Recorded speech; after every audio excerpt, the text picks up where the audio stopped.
Good evening, ladies and gentlemen. Tonight we're going to be talking about rentvesting. What is it and how it can benefit you? I'm here with my colleague Ileana tonight, our rentals expert, and we're going to be talking about quite a unique strategy that I think a lot of people may have overlooked on the Northern Beaches, and something that can really help a lot of people, I think, get onto the property ladder. So for tonight, we'll start with when you're going to buy a family home, and it's a big topic of discussion at the moment where a lot of families, and we're going to talk about mainly the Northern Beaches, obviously being our core market, a lot of people are thinking, okay, we want to get into the property market. We're not sure because the property market's coming down at the moment. Interest rates are going up. It's tough to buy a property. Yeah, living expenses. Correct. So what do? We want to buy a house, but even an entry-level home on the Northern Beaches is still, you're looking at high $1 million, $2 million is a round number. So it's still expensive to get into. And I think it's out of reach for a lot of families. Yes. So what we're going to be discussing is a strategy where it allows you to live where you want to live, but also be able to still get onto that merry-go-round and still get into the property market.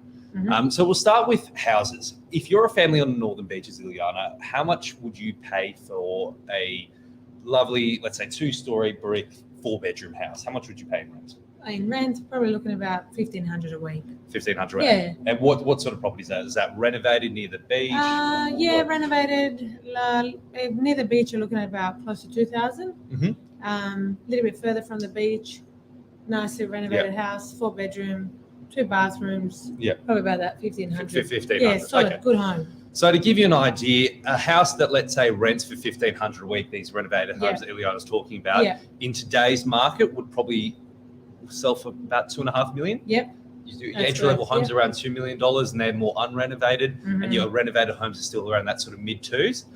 So when you think about it, a home in the mid-twos at a 5% interest rate is going to cost you about, do the maths in my head, about $125,000 a year on your mortgage. Yes. So to give you an idea, per week for rent, that's going to be, I'm just going off for rough numbers, guys. That's going to be about $2,500 roughly a week, or maybe a little bit less, on mortgage repayments. You can rent this exact same house for $1,500 a week. So for a family wanting to get into the market, you're going, I can either rent the house that we love for $1,500 a week, or if we wanted to buy it, it's going to cost us $2,500 a week. Instead of buying the house and spending $2,500 a week, rent where you want to live. Yes. And instead, go buy what you can afford and still get into the property market. Yeah. And we were speaking about it before, where a lot of families get caught. They're always trying to you're trying to save up. You're trying to save up to be able to buy the house, and one way or another gets away from you.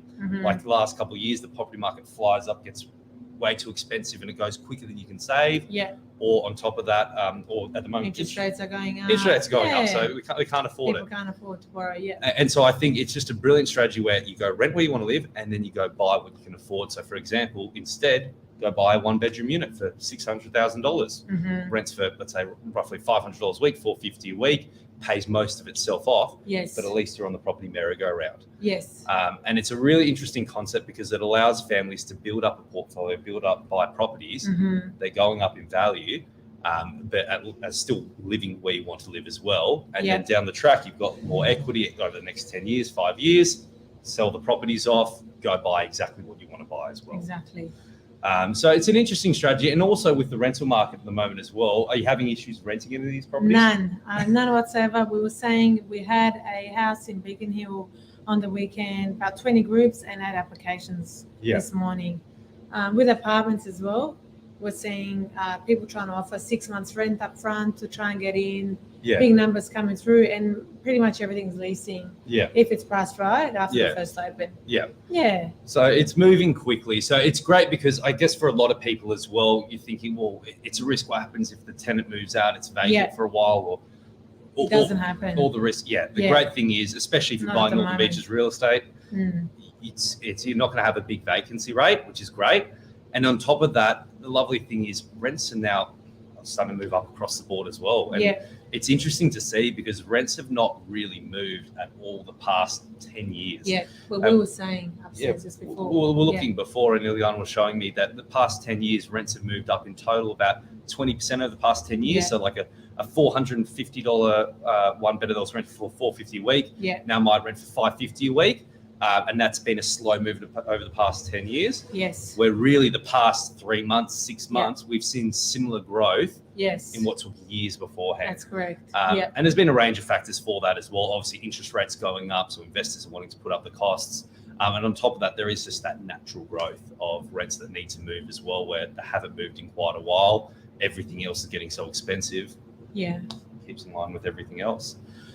So it's an interesting strategy, guys, that I think is something that's probably not talked about as much because everyone talks about buying your first home. And as, I guess, prestigious as it might be, sometimes it's not necessarily the best financial decision to make, where you can get yourself easily caught in a big mortgage where and you can't do nothing else. No. That's what we're saying upstairs. Can't go on holidays. It's very true. And you just get caught stuck just paying off the mortgage, where there's other, I think, lucrative strategies such as this, and obviously speak to your accountant, speak to your brokers to discuss it. Or you. Or your real estate agent, which will allow you to pretty much live where you want to live, still be able to create wealth for yourself as well. Because a lot of Australians, obviously, we love our property as a vehicle to create wealth. Yes. So if you can live where you want to live, you still get to create wealth. You get the best of both worlds. So interesting strategy, guys. Something worth looking into. Going off the back of that and talking about, I guess, a little bit more about the rental market, where do you see rentals moving over the next 12 months? Because I think it's an interesting question that has sparked a lot of people's attention where people are worried, especially at the moment. Let's say if your lease is coming up or you're looking at a potentially new rental, is it just overinflated where it's all of a sudden going to drop off like the property market, or do you think it's going to keep going up? I think it's going to keep going up, and we did the calculation again upstairs. We said that what it did in the past 10 years, it's pretty much going to do in the next 12 months. The growth that we've seen. And so if you're a tenant at the moment now, would you be looking to move property, like let's say coming up towards the end of your lease, are you looking to try and re-sign the lease and try and negotiate the rent and try not to move? Re-sign the lease.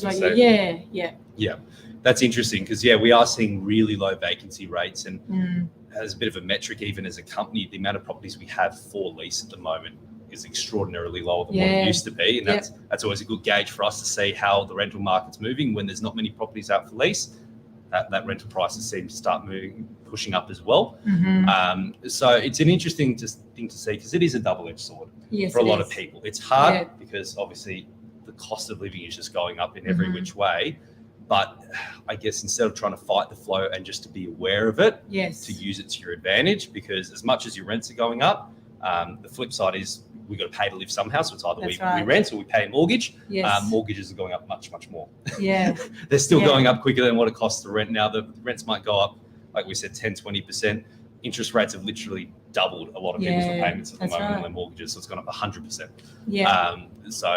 It's something that it's interesting just to sit down, crunch the numbers, because I think you'll find there's a few different ways to sort of tweak it and hopefully have a better way for your family. That's it. So anything else you got to add, Ileana? No, I think that's about it. So guys, just something that we wanted to talk about tonight, just give you guys something a bit different to the usual, open your sphere of thinking as well about it. Any questions that any of you have as well, please feel free to put it through in the comments. We're happy to answer it afterwards as well, because there's so many different avenues you can go off with this strategy also. I think it's personally very, very cool. The fact that, like, to give you an extreme example, we just sold a beautiful home on the weekend, 2 Reddle Street in Manly, sold for $21.5 million. Now that's a once in a lifetime property. If you want to live in that, you got to pay $21.5 million to be there. The rental income on that is $3,600 a week. And Michael did the calculation. I thought if he loves his numbers. I do like my numbers. So even if you're paying roughly a 5% interest rate on a $20 million loan, you're talking $1 million a year. So that's about $20,000 a week for someone to live there. Extreme example, I know, but it's the point is the same versus renting there, $3,600 a week. it's just a no-brainer in that regard. So, and this strategy is not necessarily right for everyone. Everyone's got different financial positions, but it's just something that really sort of takes away from the norm, because most people think, okay, the Aussie dream, you've got to buy your own family home, and then you're doing well financially. And sometimes that can be the thing that cripples you the most, because you've got no money for anything else. Versus if you can rent where you want to live, you can invest where you want to invest. You can have the best of both. That's it. Beautiful. Well done. Awesome. Thanks, guys. Any questions, so as I said, fire away through the comments. I'm happy to answer from there. Have a good evening. Cheers. Good night.